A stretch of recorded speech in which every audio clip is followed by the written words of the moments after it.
안녕하십니까. 수익 나는 방송, 소통하는 방송 EJ 이재필입니다. 네, 안녕하세요. EJ 이강무입니다. 저 시장이 또 네. 오늘도 또 빠졌어요. 일단 장중에 코스피가 내내 좀 하락권, 음봉으로 계속 갇혀 있다가 그래서 장 후반에 조금 반등을 그렇죠. 좀 했습니다. 난데없이 뭐 그쪽에 네. 그 미국 시장이 저 마감하기 뭐 한 네. 시간 남겨놓고 쭉 밀렸잖아요.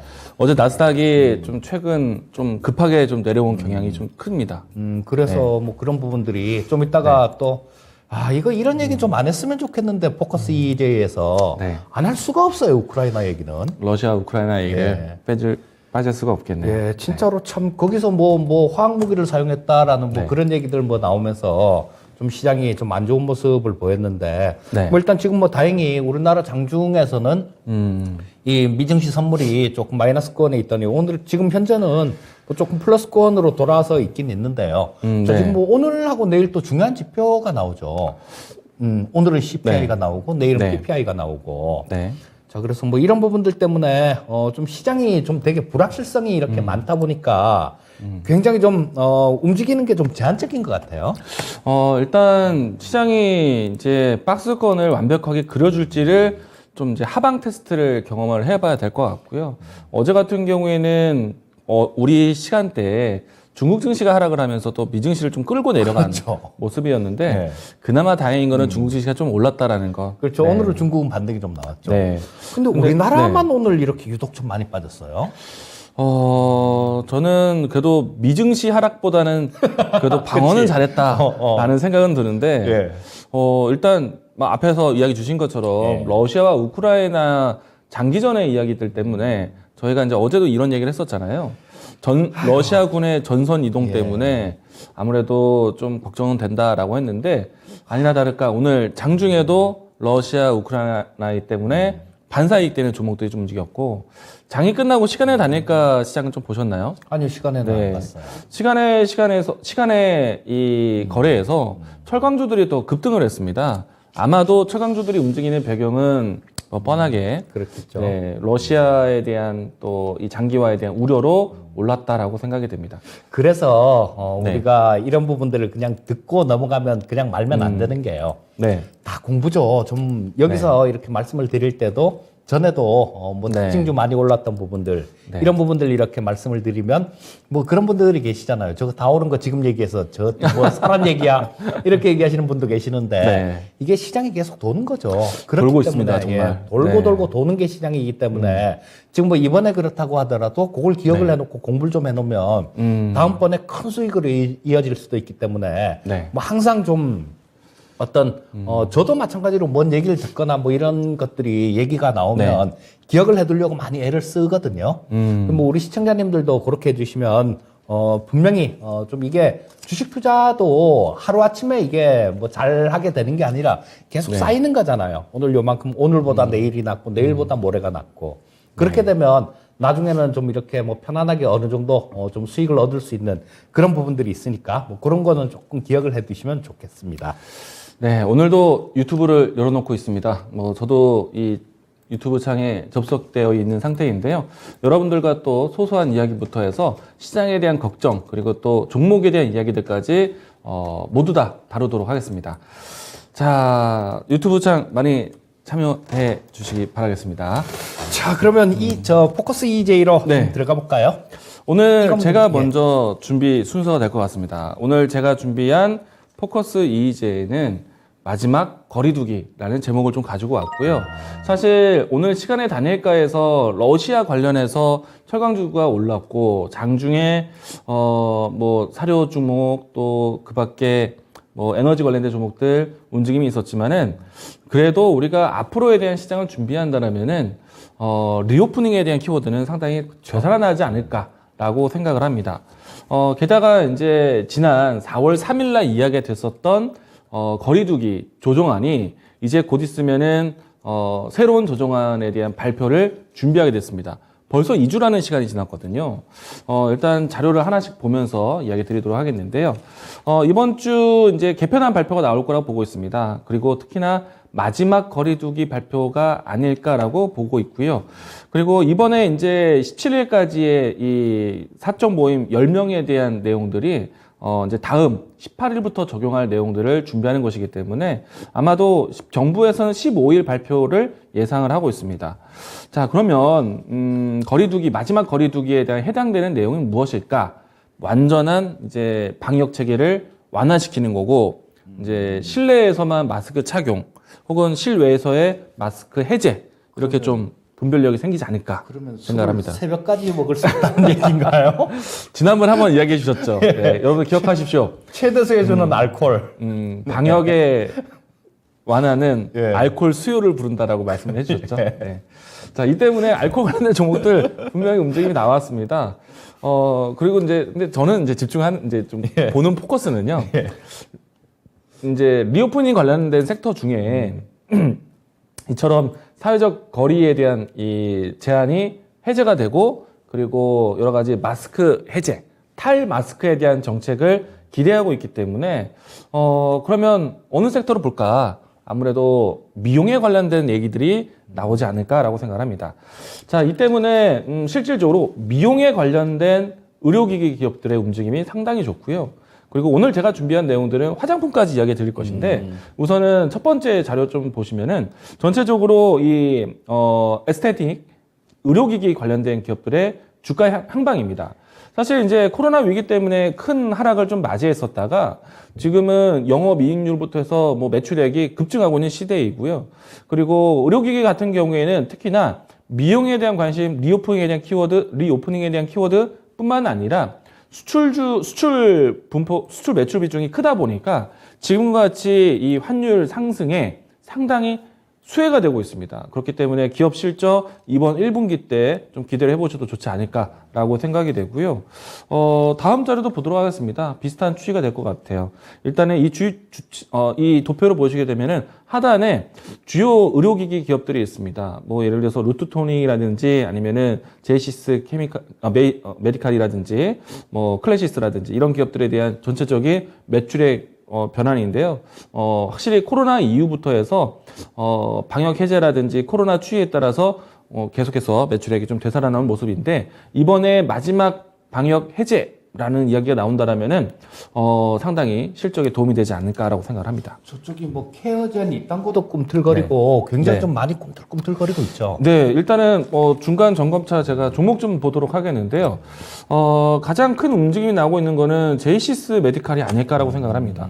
주가를 보시게 되면은 시장 등락에 무관하게 꾸준하게 우상향을 보였고, 어제 신고가를 경신했고, 사실 시장보다 강한 종목이다라고 할 수가 있겠습니다. 특히나 이 종목 같은 경우에는 제가 이제 방송을 통해서 이야기 많이 드리지만은 지금 사실 환율의 환경 때문에 외국인의 수급이 불안하거든요. 근데 이 종목 보시게 되면은 외국인의 수급이 적극적으로 들어오는 모습이 보여지고 있습니다.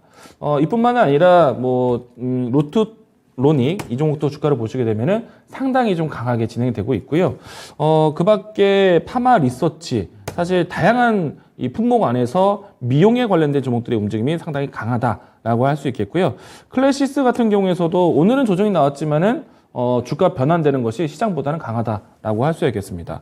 그리고 리메드라든지 슈럼이라든지 이와 같은 종목군들 같은 경우에는 새롭게 거래량이 형성이 되고 있습니다. 긍정적으로 보셔도 좋겠죠. 자, 일단은 미용 기구에 대한 수혜가 진행되고 있기 때문에 아마도 확실히 시장에서는 탈 마스크에 대한 준비를 하고 있다라고 보시면 좋을 것 같습니다. 자, 미용에 대한 이야기인데요. 제가 또 하나 자료를 준비를 했습니다. 이번에 보시는 화면은요. 가슴 보형물 매출 추이거든요. 코로나 위기 때문에 이 성형 관련된 시장도 주춤했지만 그 이후부터 해서 꾸준히 살아나고 있는 것이 이쪽 분야가 아닌가. 그러면은 절대적으로 미용에 대한 관점으로 바라보자. 특히나 해외 수출에 대한 매출 비중이 크다라면은 더할 나 없이 지금의 시장에서는 실적 전환까지 기대해 볼 수 있겠고요. 다음 자료 보도록 하겠습니다. 자, 미용 의료기기 수출액에 대한 분포인데요. 보시면 아시겠지만은 코로나 이후에부터 해서 꾸준하게 매출의 성장이 나오고 있습니다. 자, 여기서 이제 다음은 이제 중요한 게 미용 의료기기에 대한 수요가 매출이 높아지고 있다, 이용자가 높아지고 있다, 그리고 외적 관심이 높아진다. 가장 기본적으로 접근하는 거는 화장품 종목이 될 수 있다. 자, 화장품에 대한 소매 판매 추이도 보도록 하겠습니다. 사실 이 의료기기 같은 경우에는 해외 수출에 대한 기조가 계속 이어졌기 때문에 앞에서 제가 보여드렸던 차트들에서 매출의 상승세가 눈에 띄게 보였습니다. 그런데 화장품은 사실 방한하는 외국인들에 대한 수요, 면세점에 대한 지출, 그리고 경기 둔화에 대한 우려 때문에 화장품 지출이 사실 크지 않았어요. 특히나 마스크를 쓰는 이 환경이다 보니까 화장품 사용에 대한 지출이 크지 않았다. 자, 그런데 곧 있으면은 이제 이런 단어 많이 쓰라고요. 이제 곧 풀매다. 풀매다? 이제 곧 풀 메이크업이다. 네, 이제 풀매를 한다는 것이죠. 아. 네, 그러면은 아무래도 색조 화장품에 대한 관심이 높아질 수밖에 없다. 그러면은 뭐 기본적인 기초 화장품도 당연히 동반성장할 테고요. 볼매란 얘기는 들어봤는데 풀매란 얘기는 처음 들어봤어요. 우리가 이제 풀 메이크업, 풀매. 네, 볼매는 볼수록 매력? 역시 나는 그거 최신이라고 알고 있는데 당연히 알고 있구나. 왜 그러세요? 그렇구나. 네. 지금 이제 유튜브를 많이 들어보시면은 유튜브에서는 아주 그냥 세련된 대화를 많이 합니다. 이거 자주 봐야 되겠네요. 네, 자주 보십시오. 네. 제가 또 준비된 자료 더 보도록 하겠는데요. 일단은 화장품에 대한 소매 판매에 대한 추이가 이제 되살아날 때가 됐다라는 포인트였고요. 근데 이제 다음 자료 보시게 되면은 그러면은 다시 소매 판매에 대한 회복이 될 수 있는 심리가 있는가? 자, 왼쪽 도표 같은 경우에는 소비 심리에 대한 회복이고요. 오른쪽 같은 경우에는 개인 지출에 대한 전망입니다. 모두 다 살아나고 있는 시점이기 때문에 인플레이션에 대한 버금가게 소비자 물가 상승만큼 이 소비자 지출 능력도 커지고 있다라고 보시면 좋을 것 같고요. 자, 그런데 화장품 종목들을 보기 위해서는 한 가지 좀 우려되는 것은 있습니다. 아직까지는 이 국내 내수에 대한 기대는 하고 있지만은 면세점에 대한 회복력은 아직까지 좀 더딘 것이 사실인데, 근데 이번 자료를 보시게 되면은 국내 면세점 월별 판매 실적이 살아나고 있는 모습 보여주고 있습니다. 그러니까 코로나 위기 이후에 그래도 점진적으로 회복 기조에 있다라고 보시면 좋을 것 같고요. 아마도 이 해외 입국자에 대한 자가격리 면제를 주고 난 다음에 해외 여행에 따른 면세점에 대한 수요가 살아나고 있는 때다. 그러면은 가장 면세점에서 지출이 큰 건 무엇인가? 화장품입니다. 그렇기 때문에 좀 긍정적으로 보실 필요가 있겠다 할 수 있겠고요. 중국 쪽이 지금 상해가 문 닫고 있잖아요. 네. 뭐 그런 부분들은 크게 상관이 없을까요? 그 부분들을 좀 포인트를 잡아보려고 제가 또 자료를 가지고 왔습니다. 다음 자료도 보도록 하겠습니다. 일단은 한국 화장품에 대한 수출 동향표를 보셔야 되는데, 기초 화장품, 색조 화장품, 다음 자료 보도록 하겠습니다. 이 자료 보도록 할게요. 색조 화장품에 대한 수출 동향에 대한 추이인데요. 사실 급감했던 건 사실입니다. 그리고 중국에 대한 셧다운에 대한 우려가 나오고 있는 것도 사실이에요. 다음 자료도 보도록 하겠습니다. 그리고 주요 기업들에 대한 중국의 매출 비중 표인데요. 대부분의 수출에 대한 포인트가 주요 이제 메이저 이 글로벌 화장품 회사들입니다. 우리나라가 상당히 중국의 의존도가 높습니다. 근데 사실 지금 중국에 대한 이 CPI도 제법 많이 회복이 된 상태이고, 리오프닝에 대한 관심은 특히나 우리나라 입국에 대한 자가격리를 면제를 했기 때문에 중국인들에 대한 유입이 회복조는 있거든요. 그렇기 때문에 당장은 중국발 리스크가 LG생활건강이라든지 아무래도 퍼시픽에는 있겠지만은 점진적으로 좀 나아질 수 있는 배경은 될 수 있다. 그래서 단기적으로 했을 때는 앞에서 이야기 드린 것처럼 소매 판매에 대한 기대감, 화장품이 살아날 수 있다면 색조 화장품, 탈마스크 관련해서, 그리고 좀 수출 동향보다는 내수 관련된 종목들을 보겠지만은 큰 기업들, 뭐 LG생활건강, 아무래도 퍼시픽 같은 경우에는 중국에 대한 수요 회복은 점진적으로 장기적으로 보셔도 괜찮겠다라고 이야기 드리겠습니다. 자, 질문이 하나 올라왔는데요. 네. 우리 블루화이트님이 미용 의료기기 너무 오르지 않았는지요? 라는 질문을 해주셨는데요. 정말 많이 올랐죠. 예, 네. 어떻게 좀 종목별로 이렇게 대응을 하는 방법은 없을까요? 저는 일단은 종목별로 지금 현재 이 주가에 대한 수출 동향이라든지 이런 부분들이 반영은 됐다고 봐요. 그런데 이제 그 추이가 무너지지 않는다라면은 추세에 대응을 하셔야 되지 않을까. 대표적으로 일단은 가장 뭐 제이시스 이 메디칼을 이야기 드려왔는데 보시게 되면은 모든 이평선들이 정배열 구간을 가지고 있거든요. 오늘 오늘 조정이 나오긴 했었지만은 적어도 22동 평균선에 대한 방향이 우상향을 보여준다라면은 이 종목을 지금 굳이 내려올 이유는 없다라고 생각이 되고요. 특히나 우리나라 지금 현재 환율 때문에 외국인의 수급이 없는 것이 가장 큰 악재입니다. 그런데 이 종목 같은 경우에는 하단에 보시면은 제가 외국인에 대한 수급 동향 표를 같이 올렸거든요. 보시게 되면은 외국인의 수요가 이제 수급이 올라가고 있는 모습들이에요. 그러면 지금 외국인들이 많이 찾았던 종목들에 대한 추이는 계속해서 대응을 하셔야 된다라고 생각이 되고요. 로트론이 또 마찬가지로 외국인의 수급과 주가에 대한 방향 상당히 견고하다라고 이야기 드리겠고요. 여기서 이제 클래시스와 같은 종목들도 지금 수급을 이제 돌아서고 있는 모습인데요. 일단 이제 최근에 블록데일 물량도 있었지만은 그 외적으로도 외국인의 수급이 잘 찾아오고 있는 종목입니다. 이 종목 같은 경우에서도 22종 평균선에 따라서 대응하시면 상당히 좀 추세 대응이 어렵지는 않다라고 설명드리겠습니다. 조금 덜 오르고 뭐 바닥에서 이렇게 좀 튀어 올라올 만한 그런 것들은 없나요? 아까 보니까 하나 이렇게 지나가는 것 같긴 하던데. 아, 그러셨나요? 예. 아마도 이재필 전문가님이 좋아할 수 있는 종목이 이 종목인가요? 아, 예, 그거 맞는 것 같네요. 슈럼이라든지 아니면 리메드 이와 같은 종목들. 근데 사실 이제 리메드 같은 경우에는 저런 것들, 예, 이쁘긴 이쁜데 저런 것들을 일단 실적을 확인을 해보고 실적이 뭐 적자가 난다든가 그러면 매매를 저 같은 경우는 뭐 매매를 안 할 것 같고요.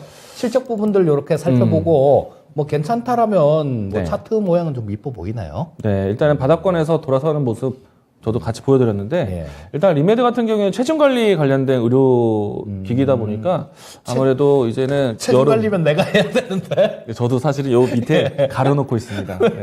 네. 절대 이거 위로 올라오면 안 되거든요.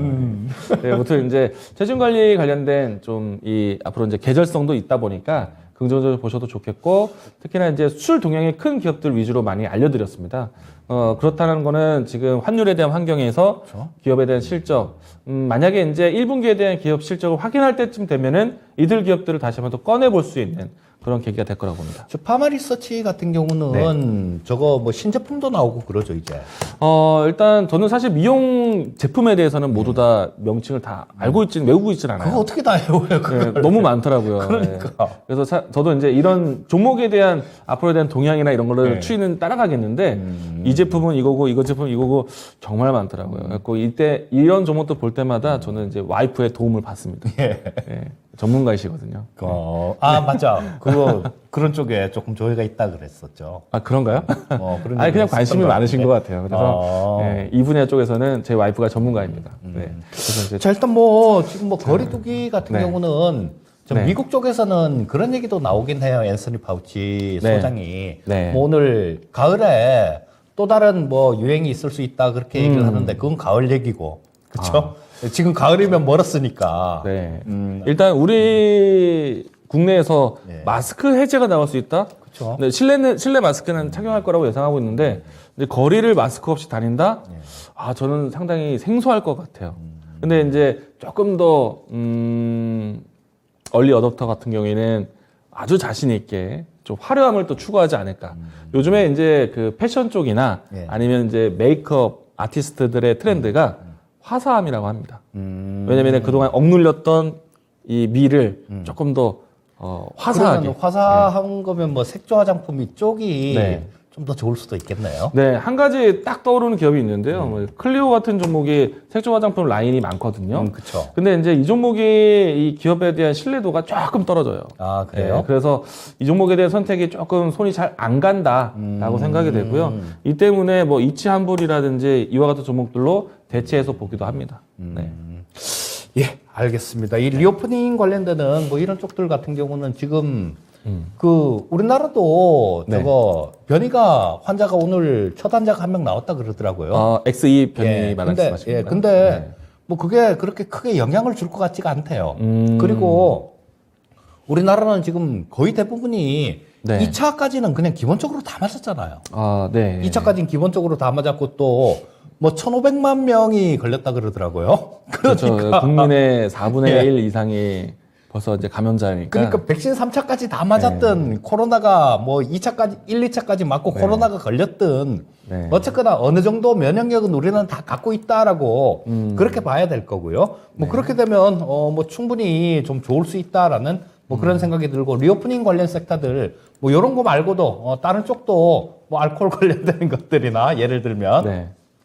그런 부분들도 조금 눈여겨보면 조금 괜찮은 모습이 아닐까 싶은 생각이 듭니다. 네. 서당계 1년차님께서 저는 그래도 마스크 쓰고 다닐 겁니다. 라고 하셨는데, 예. 그래도 아마도 좀 빨리 벗어도 된다라고 했을 때, 바로 벗는 사람들, 특히나 이제, 미용에 관심 있는, 어린 친구들은 많이 나오지 않을까 생각합니다. 그렇겠죠. 자, 그러면 일단 뭐 잘 들었고요. 네. 저도 이 포커스 EJ를 조금 진행하도록 하겠습니다. 자, 오늘도 말씀드릴 부분들이 지정학적 리스크 관련된 얘기를 좀 말씀을 드리겠습니다. 자, 뭐 이런 얘기를 좀 그만할 수 있는 뭐 그런 그런 시대가 좀 빨리 왔으면 좋겠는데요. 자, 이 러시아가 우크라이나를 침공을 하고 지금 어제 나온 뉴스죠. 자, 어제 이 미국 시장 나스닥 시장이 장마감 1시간을 남겨두고 급격하게 빠지는 모습이 나왔어요. 급격하게 빠지는 모습이 나왔는데 나스닥 기준으로 한 120포인트가 그냥 순식간에 그냥 빠져버렸었죠. 근데 그 이유가 뭐 그런 보도가 있었습니다. 러시아가 우크라이나에서 화학 무기를 사용했다. 그리고 저 드론으로 뭐 이런 보라색 그 기체를 이렇게 뿌렸는데 뭐 거기서 좀 이거 화학무기 같다라는 그런 뉴스들이 좀 이렇게 여기저기서 나오면서 미국 시장이 그렇게 빠졌는데요. 자, 이게 진짜로 화학무기고 그렇다면 상당히 좀 큰일이죠. 바이든 대통령도 그런 얘기를 했었어요. 만약에 러시아가 대량 살상 무기, 그러니까 뭐 생물 화학 무기들 이런 것들을 사용을 한다라면 미국은 대응을 할 것이다. 이런 얘기를 했는데요. 뭐 거기다가 기자가 또 물어봤죠. 어떻게 대응할 겁니까? 이렇게 구체적으로 물어보니까 거기에 대한 대답은 바이든 대통령은 좀 회피했어요. 어떤 식으로 회피했냐 하면 러시아가 어떻게 그 사용을 어떤 방식으로 사용하느냐에 따라서 대응 수위는 틀려질 것이다 라는 얘기를 했는데요. 자, 일단 뭐 오늘 뭐 아직까지 뭐 특별한 얘기가 없는 거 보면 그렇게 특별한 부분들은 뭐 아니고 그냥 넘어갈 수도 있다라는 생각이 들고요. 자, 지금 저 화면에 지금 전쟁 현황 뭐 이런 것들이 나와 있는데요. 저게 빨갛게 이렇게 칠해져 있는 부분들, 자, 저쪽이 러시아 쪽에서 지금 장악하고 있는 그런 지역들입니다. 자, 그래 지금 저 중간에 보면 빨갛게 이렇게 돈바스 지역들하고 동쪽, 그러니까 우측이죠. 그쪽에 빨갛게 이렇게 돼갖고 중간에 뚝 끊긴 자리가 있죠. 거기가 바로 마리우폴이라는 도시입니다. 근데 여기가 인구 45만 명이 사는 도시예요. 근데 저기서 마찬가지로 그걸 화학무기를 썼다라고 얘기를 합니다. 근데 저기가 굉장히 중요한 자리가 되겠죠. 지금 딱 봐도 그런 부분이잖아요. 저쪽이 이렇게 연결이 됐는데 저기 마리우폴에서 뚝 끊겼어요. 자, 저기가 만약에 러시아가 먹었을 경우에는 그렇죠. 이렇게 그 크림반도까지 그냥 육로로 이렇게 연결이 될 수 있는 그런 굉장히 요충지입니다. 그리고 저 마리우폴 같은 경우는 지금 굉장히 잘 싸운 그런 지역이에요. 저기서 어제 좀 되게 안타까운 뉴스도 나오던데 뭐냐 하면 그 해병 36전단이래요. 그 우크라이나. 근데 뭐 그쪽에서 뭐 글을 올린 게 뭐 오늘이 마지막 전투가 될 것 같다. 지금 탄약이 다 떨어져서 뭐 안 될 것 같다. 이제 더 이상은 버티기 힘들 것 같다라는 뭐 그런 글도 저 우크라이나 병사들한테서 이렇게 올라왔다라고 그런 뉴스들도 있던데요. 자, 근데도 저 지역 같은 경우는 유독 굉장히 강하게 잘 버텼어요. 그 이유가 아조프 연대, 아조우 연대라 그러죠. 그런 저 병사들이 있는데요. 그 친구들은 저쪽 민병대 쪽이었거든요, 원래. 민병대 쪽이었는데 이 민병대를 저 우크라이나에서 흡수를 한 거예요. 자, 그래서 저쪽하고 굉장히 좀 실전에 굉장히 많이 단련이 돼 있는 그런 저 군대인데요. 뭐 저쪽에서 뭐 제블린 갖고 전차 잡고 막 그러는 것들, 영상들 굉장히 많이 올라왔었죠. 자, 근데, 저기에다가 했다라는 거니까, 이거는, 저거를 그냥, 정말로 이거 사용을 했다라면 큰일이라고 봐야 되는 게요. 저거를 그냥 땅만 뺏고, 뭐, 전쟁을 유리하게 끌고 가고자, 그렇게 한 게 아니라, 저거는 뭐, 나한테 나를 괴롭혔으니까 그냥 몰살을 시켜버리겠다라는 뭐 그런 의미로 받아들여야 되거든요. 그리고 또 지금 굉장히 좀 큰 전투가 뭐 21세기 최대 기갑전이 될 것이다라는 그런 얘기들까지 있습니다. 근데 지금 그 대평원에서 그러니까 러시아 쪽은 돈바스 쪽하고 남쪽 헤르손 지역 그쪽에서 이렇게 치고 넘어오는 모습이고요. 또 우크라이나 쪽은 저쪽 북쪽에서 키이우 쪽에서 이렇게 내려오고 있는 모습인데, 자, 뭐 저기 노획한 그런 장비가 굉장히 많아요. 지금 우크라이나가 러시아한테 뺏은 장비가 굉장히 많은데 그런 것들도 전부 다 싹 다 끌고 오는 그런 상황일 거고요. 그다음에 뭐 동유럽 국가 안 도와줄 수가 없겠죠. 동유럽 국가는 자, 뭐 이 우크라이나가 잘못해서 넘어가 버리면 다음은 자기들일 테니까. 그리고 이 러시아가 굉장히 좀 협박들도 많이 하죠. 자, 그래서 지금 정말로 큰 뭐 21세기 최대 기갑전을 얼마 안 남겨두고 있다 그래요. 그리고 그 전쟁 결과에 따라서 뭐 상황이 굉장히 많이 틀려질 수 있다라는 뭐 그런 분석들이 나오고 있습니다. 여기서 이기는 나라 같은 경우는 그 협상에서 상당히 좀 유리한 그런 위치를 차지할 수 있을 것이다라는 뭐 그런 얘기들을 하고요. 또 이 푸틴이 저는 그것도 솔직히 그런 것도 좀 걱정입니다. 정말로 있어서는 안 되는 그런 일들이 있잖아요. 만약에 저쪽에서 우크라이나 쪽이 대승을 하고 뭐 러시아 쪽이 대패를 한다라고 가정을 해버리면 자, 이 푸틴은 막다른 길일 수도 있습니다. 뭐 잘못하면 자기 권좌를 내려놔야 되는 뭐 그런 엄청난 일이 생길지도 모르니까요. 저기다가 정말로 대량살상 무기들 뭐 이런 것들 뭐 전술핵 뭐 이런 부분들도 지금 뭐 푸틴이 그렇다 그래요. 권좌에 이렇게 오래 있다 보면 그 주위에 있는 사람들이 전부 다 듣기 좋은 얘기만 이렇게 하기 때문에 자기 능력을 제대로 판단을 못하고 시간이 가면 갈수록 자기 마음대로 하려는 그런 경향이 굉장히 강해진다라는 얘기를 합니다. 푸틴이 딱 그런 때인 것 같아요. 뭐 지고는 못 산다 뭐 이런 부분들 그런 부분들 때문에 자칫 오판을 할 수도 있다는 생각인데 그런 부분들은 있어서는 안 되겠죠. 만약에 뭐 그렇게 돼버리면 전쟁 정말로 커질 수 있죠. 나토하고 러시아하고 미국하고 러시아하고 그렇게 싸우는 결과가 나올 수도 있으니까 뭐 어쨌거나 이런 부분들은 조금 좀 그냥 잠잠해졌으면 하는 그런 생각이고요. 자, 여러분들 이 전쟁에 대해서도 좀 말씀을 드렸는데 이 전쟁의 원인에 대해서 한번 좀 생각을 해봤거든요, 제가. 근데 전쟁의 원인 중에 돈하고 관련 없는 그런 전쟁은 없습니다. 우리나라 6.25 전쟁이 거의 유일하게 이데올로기 전쟁이었어요.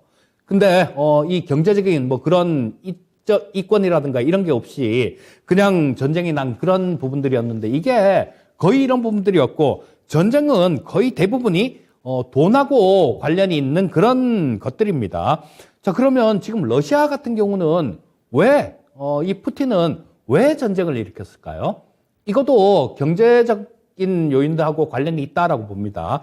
자, 왜냐하면 러시아 쪽은 그냥 가만히 있으면요. 푸틴은 가만히 있으면 이게 좀 저런 거죠. 푸틴은 가만히 있었을 경우에는 이 국가는 몰락해 갈 수밖에 없을 겁니다. 왜냐하면 신재생 에너지 쪽 뭐 이런 쪽으로 전 세계적으로 이렇게 가다 보면 러시아 쪽에서 저거 하고 있는 것들, 에너지 사업들 뭐 이런 것들은 다 그냥 사양 산업이 될 테니까 그래서 어느 정도 영향을 키워야 되기 때문에 이런 부분들이 생겼을 거고요. 또 미국 같은 경우는 지금 뭐 이런 기회에 유럽 쪽에 영향력을 확대할 수 있는 그런 부분들도 있을 겁니다. 그리고 유럽의 에너지 시장 뭐 이런 부분들도 마찬가지로 미국이 어느 정도 그걸 공급을 하면서 시장을 장악할 수 있는 그런 부분들이 있을 거예요.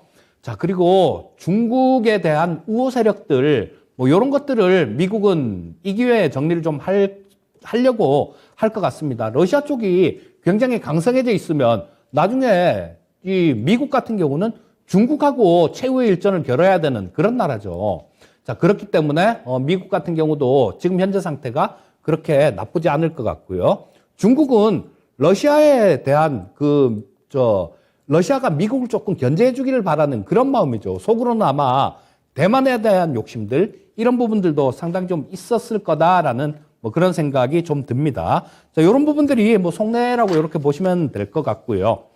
자, 뭐 종목을 조금 이렇게 한 가지를 좀 말씀을 드리면, 자, 하나에어로스페이스라는 뭐 그런 종목을 좀 말씀드리고 싶은데요. 자, 요거는 K9 자주포. 자, 요게 굉장히 지금 수출이 호조인 그런 모습이죠. 자, 이 K9 자주포 같은 경우는 지금 뭐 6개 국가에서 터키, 핀란드, 폴란드, 인도, 노르웨이, 에스토니아. 자, 이 6개 국가에서 한 600문 정도가 실전 운영되고 있는 그런 무기입니다. 그리고 또 마찬가지로 우리나라 이 하나에어로스페이스가 뭐 하나 디펜스죠. 근데 이거 100% 하나에어로스페이스 자회사니까 이 하나에어로스페이스라고 얘기를 해도 무방할 겁니다. 자, 근데 전 세계 자주포 수출의 50%를 차지했었어요. 자, 시장의 50%를 장악하고 있었는데 지금 올해 뭐 2조 정도 그 이집트하고 자주포 수출 계약을 체결을 하면서 거의 대부분을 이 하나에어로스페이스가 지금 장악을 하고 있습니다. 자, 이런 부분들을 본다라면 이 방산 부분들 뭐 이런 쪽들 자주국방에 대한 뭐 그런 욕구들 뭐 이런 것들도 상당히 강해지는 부분들, 이런 것들을 감안해 본다라면 이쪽들 방산 관련주들 뭐 이런 것들은 계속 신경 써서 보시면 좋을 것 같고요. 그 중에서도 오늘은 하나에어로스페이스를 말씀드렸습니다. 일단 EJ를 통해서 이 방산주에 대한 소식과 방산주에 대한 포인트를 많이 알려주셨잖아요. 네. LID 넥슨부터 해서 한국항공우주, 뭐 그밖에 유니드, 뭐 휴니드, 네, 이와 같은 종목들을 이야기 드려주셨는데, 뭐 올해 같은 경우에는 K 방산에 대한 수출 기대가 연말까지도 이어질 거라고 생각을 합니다. 저쪽은 계속 좀 이제는 본격적인 구조적인 성장에 들어갔다라고 봐야 될 것 같아요. 네. 오늘 기사글 중에서 저희 청궁하고, 이제 타사 이름은 잘 모르겠는데, 성능 비교를 하더라고요. 그래서 청궁에 대한 기술력에 대해서 좀 높이 평가하는 기사글도 보다 보니까 아마도 올해는 정말, 이 방산 산업에 대한 이 계약 상당히 좀 연말까지 뜨겁지 않을까라고 생각합니다. 그리고 젤렌스키 대통령도 우리나라 네. 국회에서 연설을 했거든요. 네. 저 화상으로 연설을 했었는데, 네. 뭐 거기서도 우리나라 러시아를 물리칠 수 있는 뭐 그런 기술이 한국에 있다. 좀 지원을 좀 해줘라. 뭐 이런 얘기를 했는데요. 네. 그거는 신공이라는 건데, 네. 지대공 미사일, 그러니까 네. 비행기 잡는 것들이요. 그렇죠. 뭐 이런 것들을 얘기하는 건데, 뭐 그런 부분들도 좀 계속 부각이 될 거고, 하여튼 지금 가장 큰 게 이 방산 쪽은 러시아가 지금 무기 수출을 이제 할 수 있겠습니까, 러시아가? 어렵겠죠. 그렇죠. 네, 아무래도. 안 된다고 봐야 돼요, 러시아는. 네. 이 실전에서도 지금 뭐 우크라이나한테 신나게 깨졌잖아요. 이 학교에서 넘버 2하고 넘버 22하고 붙은 거예요. 우크라이나가 22위 군사력 그랬습니까? 전 세계 22위인데 6이라고 숫자를 본 건 뭐죠? 아니에요. 아닌가요? 전 세계 22위인데 네. 붙었는데 네. 22위한테 신나게 두들겨 맞은 거예요. 넘버 2가. 생각보다는 장기화가 됐습니다. 예, 그러니까 이 뭐 성능 면에서도 그렇고 또 네. 제재를 받아서 안 될 네. 거예요. 네. 또 뭐 한 가지는 첨단 그 칩 같은 것들, 마이크로칩 같은 것들 이런 것들을 러시아 쪽으로 수출을 안 하니까 네. 수출을 할 수가 없겠죠. 그래서 앞으로 이제 방산 장비가 제조되기 좀 힘들 수도 있다. 그러니까 첨단 무기 같은 경우는 제조 자체도 어려울 거예요. 뭐 그렇기 때문에 러시아가 지금 전체 시장에서 네. 이 방산 쪽에 차지하는 비중이 미국이 37% 네. 1위였었고요. 러시아가 2위였었거든요. 네. 20%였었는데 미국은 안 파는 경우도 많죠. 지금 뭐 F-35 스텔스기 같은 것들 이런 것들은 안 팔았거든요. 네, 맞아요. 저 아랍에미리트 같은 경우도 안 파니까 삐져갖고 저 러시아 쪽에다가 막 전투기를 살려고 막 그랬었고 뭐 그거 대신해서 우리나라 KF-21 같은 것들 이런 것들을 대용으로 막 알아보고 막 그랬었거든요. 근데 네. 러시아는 돈만 주면 다 파는 나라였어요. 그런데도 20% 정도 차지를 했는데 일단 뭐 러시아와 우크라이나 이야기를 많이 해주셨으면서 이 EJ에서 첫 번째 추천했던 종목이 저는 기억이 나요. LIG 넥스원이었습니다. 아니에요. 아닌가요? 첫 예. 번째가? 첫 번째 티플렉스였구나. 그렇죠. 아, 예.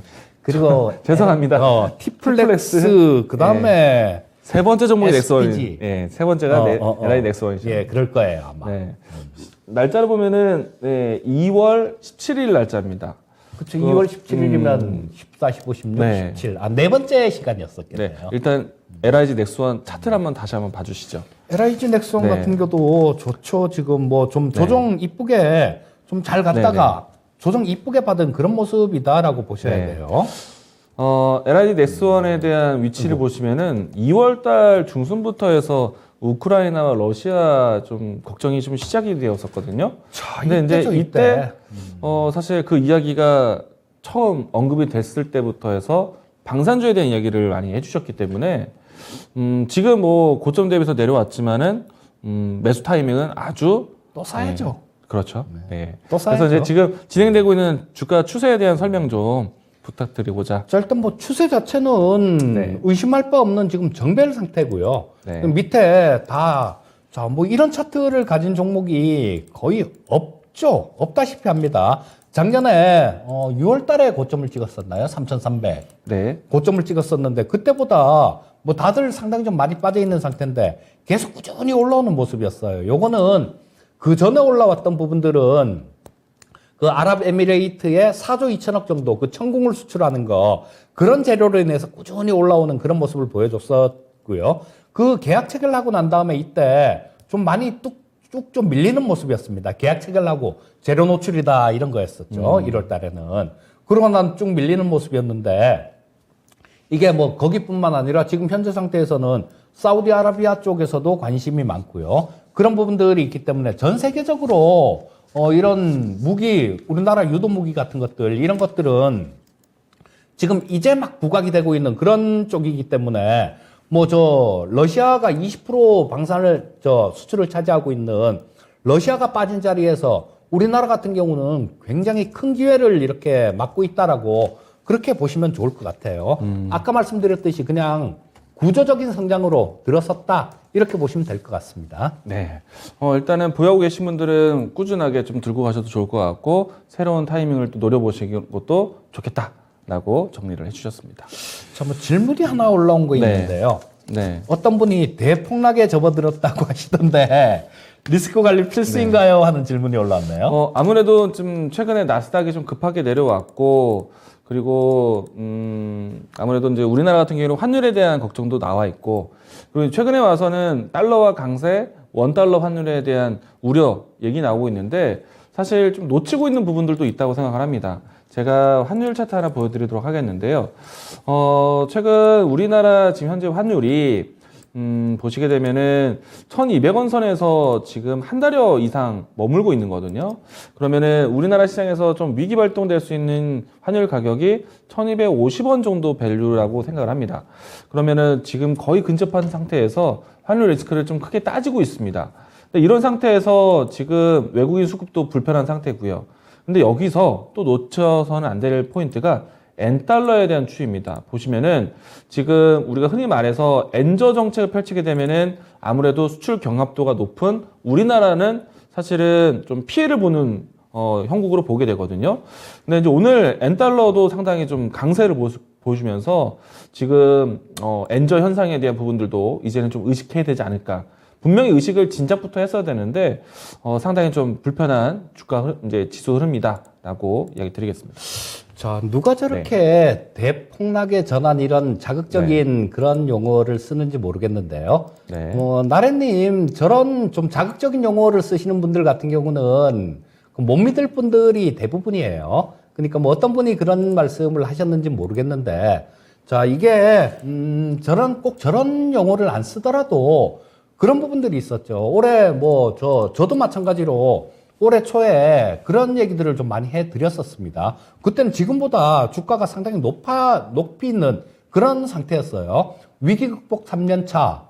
그러니까 첫 해에는 IMF 때도 그렇고 IMF 때도 첫 해에는 100%가 넘게 올랐습니다. 그 2년 차에 약간 좀 오르고 3년 차 때 두들겨 맞았고요. 그다음 서프라임 모기지 때도 마찬가지였어요. 그때도 2009년도에 1년 차 때 위기 극복 1년 차 때 그때도 뭐 거의 80% 이상 올랐고요. 그다음에 2년 차 때 또 좀 올랐습니다. 그리고 3년 차 때 또 두들겨 맞았어요. 요번에도 마찬가지 팬데믹이 2000년도에 있었죠. 2020년에 있었죠. 그때도 우리나라 주가 지수가 1년 차에 90%가 넘게 올라왔습니다. 그리고 2년 차 때 작년에 3% 정도가 올라왔어요. 올해 같은 경우는 당연히 좀 조정을 받는 힘든 그런 시기를 충분히 예상을 할 수 있었던 겁니다. 그리고 얘기를 굉장히 많이 해드렸던 부분들이에요. 그런데 뭐 지금 거기서부터도 지금 꽤 많이 한 10% 정도 그 정도 빠졌는데 지금 와서 대폭락 운운하는 거는 그건 뭐 제대로 좀 얘기하는 건 아니다라는 생각이 들고요. 일단 그렇게 판단을 하시면 좋을 것 같아요.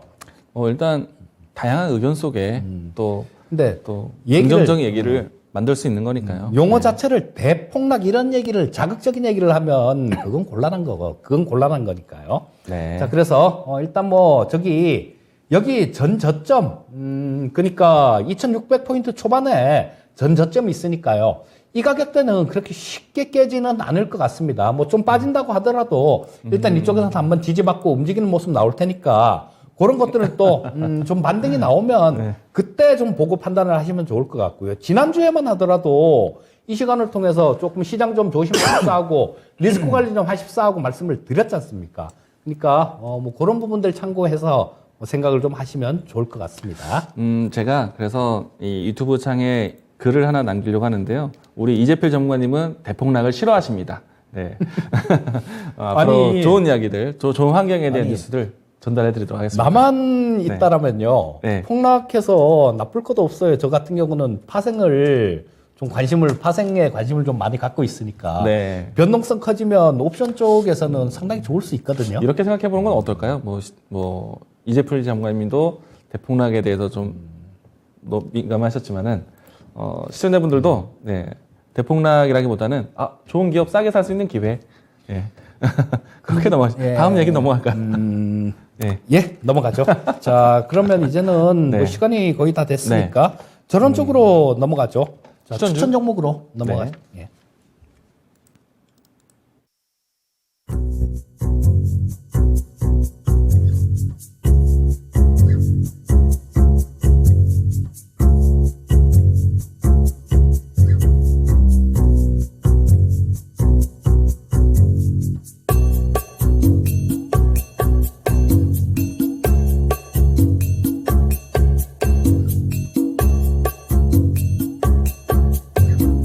네, 오늘 제가 준비한 종목은 아모레주입니다. 앞에서 이야기 드린 것처럼, 이번에 이제 조정안이 나오게 되는 이 사회적 거리두기, 마지막 거리두기가 되길 바라면서, 화장품 종목들을 다시 한번 또 소개를 해드리고 있는데요.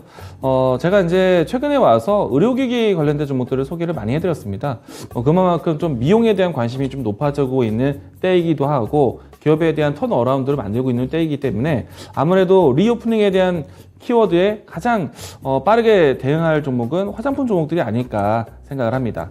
그 중에서도 일단 아모레퍼시픽에 대한 여러 가지 구조적인 부분들을 따라가고 있는 아모레지에 대한 성과를 좀 더 이야기를 드리고 싶었고요.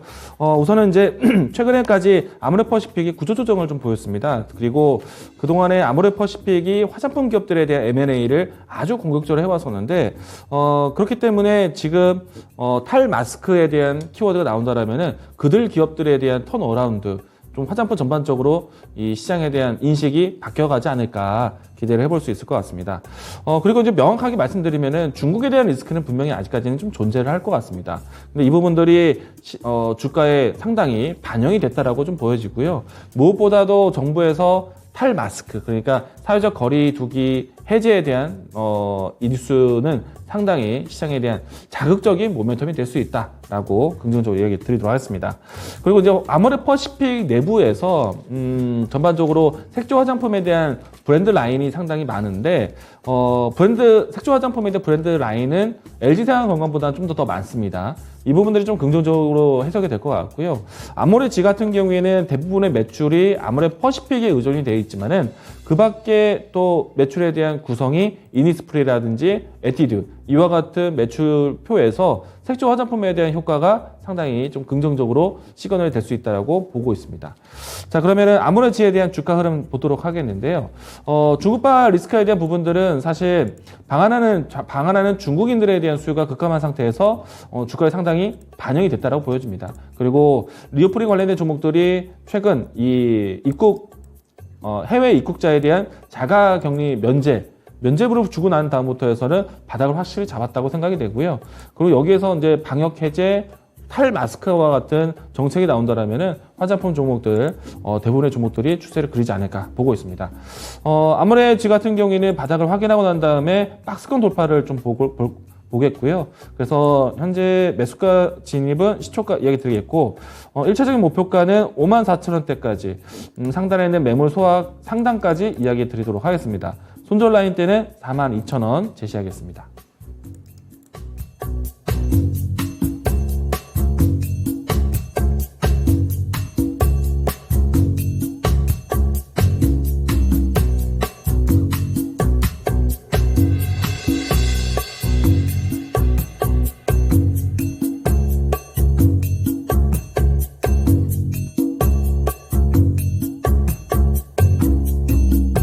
네. 자, 오늘 말씀드릴 종목은 세트랙 아이고요.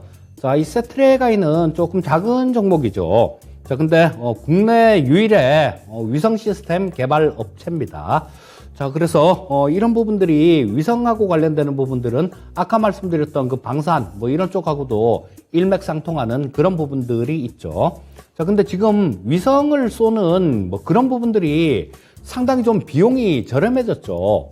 자, 뭐 재사용 로켓, 그러니까 지금 1단 추진체 요거를 회수를 해갖고 재사용을 한다는 얘기입니다. 근데 아직까지는 뭐 2단 추진체부터는 요거를 회수를 하지를 못하는데 뭐 시간이 조금 지나면 이런 부분들도 회수를 할 수 있을 겁니다. 그래서 지금 위성 발사 비용이 상당히 좀 감소되는 그런 모습이라서 지금 뭐 현재 위성들 뭐 이런 것들의 비용이 싸지다 보니까 굉장히 좀 많이 이렇게 쏘고 있는 그런 상황입니다. 근데 지금 딱 막혔어요. 딱 막혔는데 지금 그 러시아 쪽이 가장 좀 이 위성, 그러니까 미국조차도 저런 걸 개발을 안 하고 추진체를 개발을 안 하고 러시아 쪽에서 하면 쌌거든요.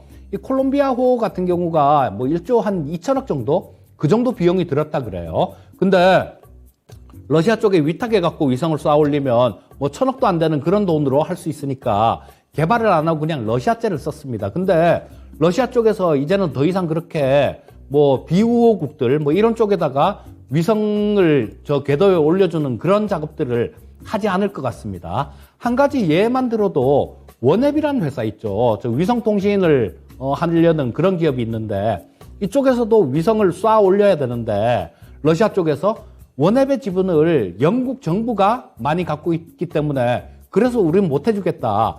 영국 정부가 원앱의 지분을 다 팔면 그때는 해주겠다라는 그런 얘기를 했거든요. 그래서 지금 상당히 확 막혀있는 부분들이 있습니다. 현실적인 대안은 일론 머스크의 스페이스X가 있긴 있는데요. 자, 내년까지 뭐 꽉 차 있어갖고 일정이 꽉 차 있어서 뭐 도저히 해줄 수는 없는 그런 부분들이 있다라는 기사들이 있고요. 자, 그래서 이게 뭐 우리가 독자적으로 이 위성을 발사를 해서 성공을 한다라면 뭐 이런 시장까지도 우리가 좀 가져올 수 있다라는 생각입니다. 자, 6월 15일이죠. 6월 15일 날 누리호를 발사합니다. 2차 발사를 하게 되는데요. 자, 이게 만약에 성공을 했을 경우에는 상당한 모멘텀으로 작용할 수 있을 것 같습니다. 뭐 작년에 지난번에 쐈을 때 그때도 거의 성공했었죠. 거의 성공을 했었는데 안타깝게 뭐 마지막 부분에서 조금 실패한 것들이 있는데요. 자, 이번에는 아마 거의 뭐 성공을 하지 않을까 싶은 생각이 들고요. 자, 이런 것들 위성 관련해 갖고 만약에 독자적으로 발사에 성공을 한다라면 뭐 시장 자체도 상당히 좀 클 수 있는 그런 부분들이 있고요. 지금 위성통신 관련해 갖고도 상당히 관심이 높아져 가고 있습니다. 자, 이 우크라이나가 일론 머스크한테 요청을 한 게 있죠. 우리 인터넷 좀 되게 해줘라. 우리 사정을 전 세계에 알려야 된다. 뭐 그렇게 얘기를 해서 일론 머스크가 오케이, 알았습니다. 그리고 그쪽에 우크라이나에 지금 위성을 통해서 인터넷을 제공해 주고 있거든요. 자, 이런 것들을 본다면 나중에 뭐 우리 통신사들 뭐 이런 것들도 가야 될 길, 무선 통신도 가야 될 길이 위성 통신이 아닐까 싶은 뭐 그런 생각이 들어요. 자, 그리고 작년에 이 하나그룹에 인수가 됐죠. 그래서 지금은 최대 주주가 아까 말씀드렸던 하나에어로스페이스가 최대 주주입니다. 하나스페이스가 아버지고 세트르가이가 아들이 된 셈이에요. 자, 그래서 하나그룹에 편입이 되면서 굉장히 시너지 효과도 크게 나타날 수 있는 그런 모습이다라고 보시면 될 거고요. 자, 차트를 보면서 조금 설명을 드리겠습니다. 자, 보시면 이때요. 자, 작년에 10월 초 그때 좀 10월 초에 고점을 찍었죠, 여기. 10월 초에 고점을 찍었는데 자, 나로를 발사를 할 때가 이때였을 겁니다. 자, 이때였는데 10월 달이었으니까 이때였을 텐데 주가 자체는 언제부터 움직이기 시작합니까? 자, 이때부터 시작해서 좀 움직이는 모습들이 나오고 있죠. 자, 한두 달 전부터 주가는 급격하게 이렇게 조금 뭐 바닥을 다지다가 급격하게 이렇게 움직이는 그런 모습을 보여줬습니다. 자, 지금 6월 달이 발사를 하는 그런 타이밍이라면 6월 15일이 그런 타이밍이라면 지금 이제는 어떻게 해야 되겠습니까? 슬슬 조금씩 이렇게 모아가는 그런 관점으로 접근을 해야 되지 않겠어요? 그리고 자, 뭐 지금 이때보다는 지금 좀 주가가 많이 아래로 내려온 상태이기 때문에 뭐 저까지 간다라고 얘기할 수는 없겠지만 어쨌든 지금부터 차근차근 뭐 나중에 또 뭐 한 달 있다가 근접해서 잡으려고 하면 또 잘못하면 놓쳐서 더 비싸게 사야 되는 그런 경우가 생길 수도 있습니다. 그러니까 지금 뭐 거의 62평선 근처까지 조정을 좀 이쁘게 받은 그런 모습이에요. 차근차근 사 들어갈 때가 됐다라는 생각이고요. 자, 뭐 가격 전략을 좀 말씀드리면 시초가는 매수가는 내일 아침 시초가로 하시면 좋을 것 같고요. 목표가는 일단 뭐 전고점 뭐 이까지는 보기는 조금 좀 힘들 수도 있을 것 같다라는 생각이고요. 하지만 전에 움직인 것들 뭐 이런 부분들을 조금 비교해서 본다라면 여기선 한 55,000원 선 정도 그 정도까지는 충분히 가능성이 있다라는 생각입니다. 그래서 일단 뭐 목표가는 55,000원 제시해 드릴 거고요. 손절가는 39,500원 제시해 드리겠습니다. 자, 일단 저희 EJ가 진행되는 동안에요. 이제 미 시장이 좀 진행이 되었는데 일단 미증 시간이 아니라 이제 그 나스닥 선물과 또 달러 인덱스에 대한 추이를 좀 봤는데 오늘 이제 미증시 출발이 상당히 좀 긍정적일 것 같습니다. 1%대 이상의 나스닥 선물이 좀 크게 출발을 했고요. 그리고 달러 인덱스가 100지수를 다시 내려왔습니다. 그랬기 때문에 내일 우리 증시도 좀 긍정적인 시그널 좀 기대해 보도록 하겠습니다. 일단 뭐 오늘 또 지금 뭐 나스닥 선물이 200포인트가 넘게 플러스가 나오고 있네요. 네. 그래서 뭐 오늘 막 이렇게 쭉 좀 치고 올라오면 그 대폭락한다고 얘기했던 그분은 뭐라고 말씀하실지 사뭇 궁금해집니다. 자, 그래서 뭐 좀 네. 자극적인 용어는 될 수 있으면 네. 안 쓰는 게 좋죠. 대폭락을 별로 안 좋아합니다. 일단 앞으로 시장 이야기 채울 이야기들 참 많습니다. 그렇기 때문에 너무 큰 걱정하지 마시고요. 지금은 떨어지는 것보다 이때 어떤 것들을 준비해야 되는지 그 포인트가 중요할 것 같습니다. 자, 오늘도 네. 늦게까지 시청해 주셔서 감사드리고요. 편안한 저녁 시간 되시기 바라겠습니다. 감사합니다. 고맙습니다.